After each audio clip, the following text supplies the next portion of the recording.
Welcome to Budget Outlaws. My name is Andrew, and I'm going to tell you the story about me buying 3 Porsches at the age of 14 for only $1,000.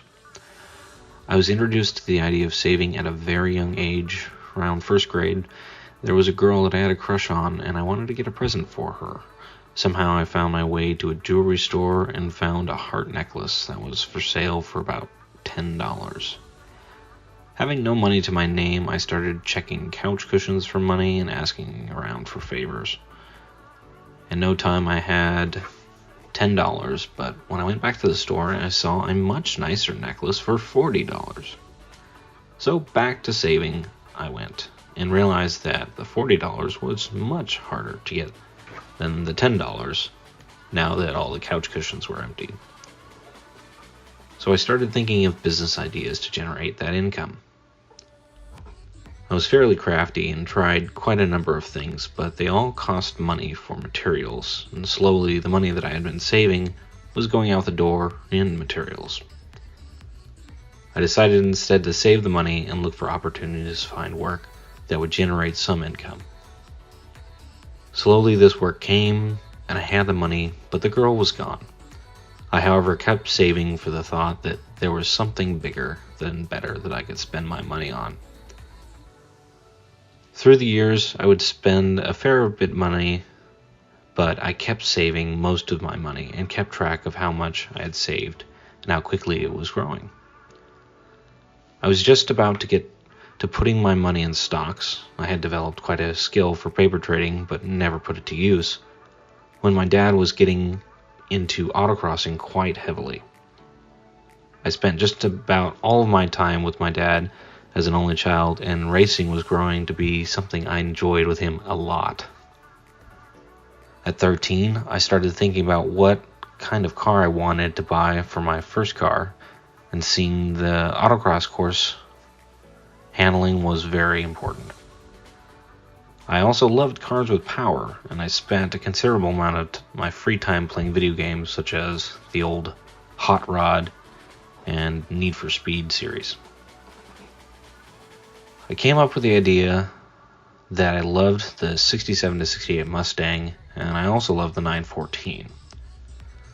I spent quite a few months looking around for some that were in need of just a bit of work and realized how much money I needed. A quick side story was that my mom had a 65 Mustang for her first car, and her second car was a 914.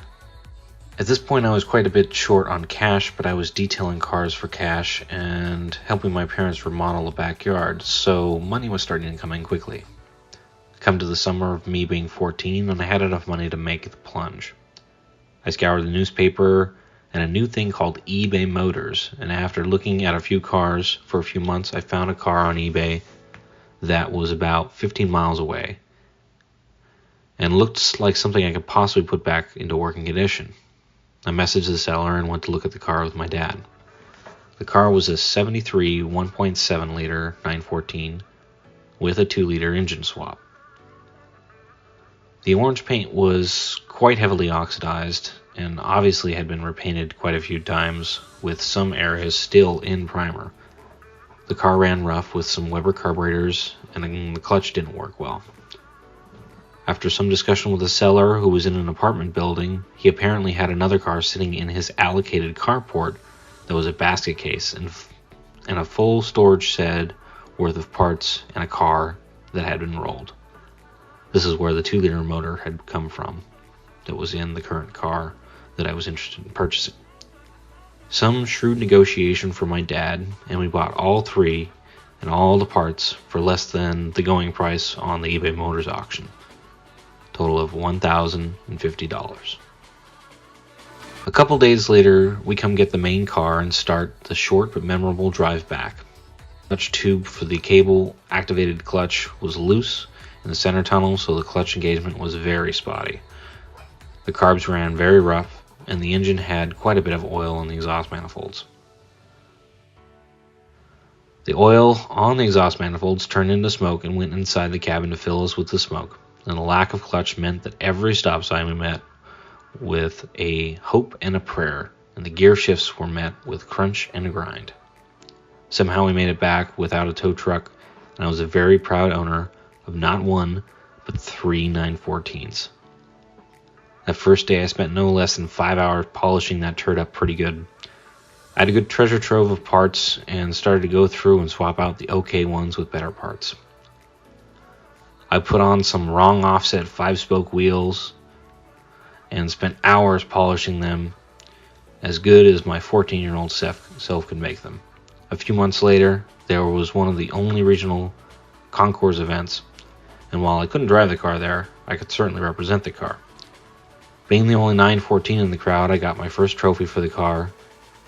You can almost sense the disgust in some of the other Porsche owners with their beyond perfect condition 356s and 911s, but I can guarantee you I was the happiest person there.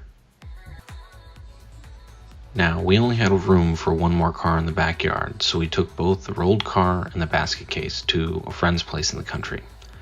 We gave the basket case to the friend and chopped up the rolled car for scrap and parts. This ends the story of how I bought 3 Porsches for $1,000 when I was 14. Thanks for sticking with me on this quick story. I promise we'll get into the good Outlaw stuff very soon. The next video will be the modification progress on this car and why I took the Volkswagen engine out, stuck a Chevy V8 engine in, and then years later put back another 4-cylinder. If you enjoyed this video, please like the video and subscribe to the channel. Bye-bye.